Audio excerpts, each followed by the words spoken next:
Some chains aren't made of iron, they're made of words, wounds, and silence.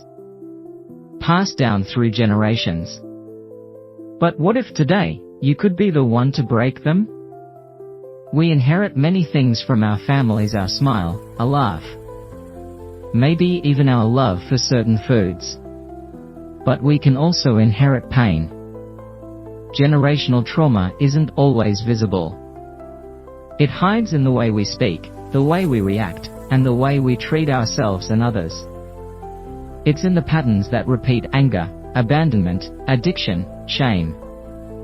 And often, we carry it without even realizing it. But here's the good news: Jesus came to break every chain.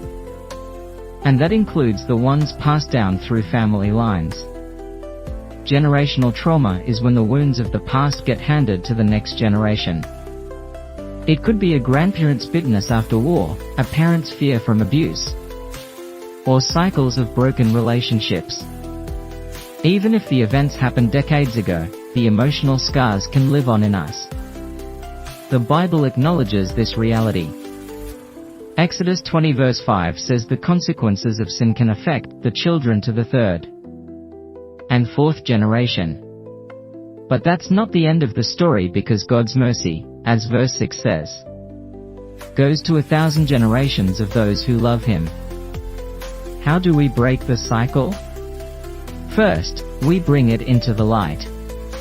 You can't heal what you won't name. Ask God to show you patterns in your life that may not be from Him. Second, we choose forgiveness not because what happened was okay, but because carrying bitterness only keeps the chain intact. Forgiveness is the key that unlocks the lock. Third, we replace lies with God's truth. Maybe you grew up hearing, "You'll never be good enough." God says in 2 Corinthians 5 verse 17, "If anyone is in Christ, he is a new creation. The old has passed away, behold, the new has come."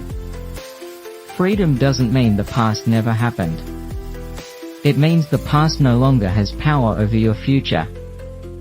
When you surrender your pain to Jesus, He can transform it into purpose. The same God who turned Joseph's betrayal into the salvation of a nation can take your family's story and write a new ending. And maybe you are the one God has chosen to stop the hurt and start the healing. Friend, you are not doomed to repeat the patterns of your family. You are called to be a chain breaker. Let the cycle end with you and let the blessing begin with you. If this message spoke to your heart, don't just keep it to yourself. Like this video, share it with someone who needs to hear it.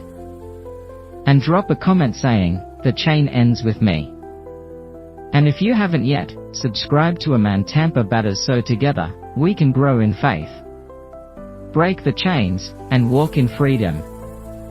Because remember, chains fear one thing: the hands of the one who already broke them on the cross. Don't just watch faith, walk in it. Like, share, comment, and let's break chains together.